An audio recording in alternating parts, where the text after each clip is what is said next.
આ ત્રણ મંડળમાં રાસ જમ્યો, પણ રાસમાં થાક લાગ્યો એટલે ગોપીઓ કીધું થાકનું કારણ હું? તો કીધું તમે કોઈકને દેખાડવા રાસ લ્યો તો થાકી જાઓ, પણ જો ભક્તિ આવી જાય તો તમને થાક લાગે નહીં. તો ભક્તિ માર્ગના આચાર્ય કોણ છે?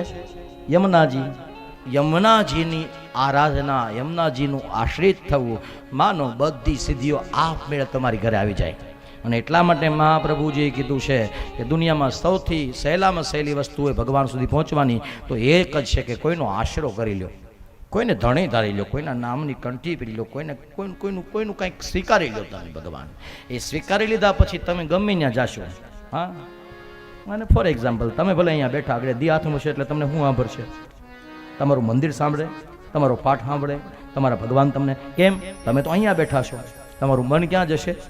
તો હકીકત એ જરૂરી છે. તમે ક્યાં બેઠા છે એ મહત્વની વસ્તુ નથી, તમારું મન શું વિચારે છે, તમારું મન ક્યાં છે. અને મન સાચી સાચું કહેજો. તમે મને એવું બધાય લાગે કે બધાય તમે અહીંયા જ બેઠા છો, પણ હવે સાચીને અહીં કેટલા બેઠા છે તમને જ ખબર હોય કે કોનું મન અહીંયા છે.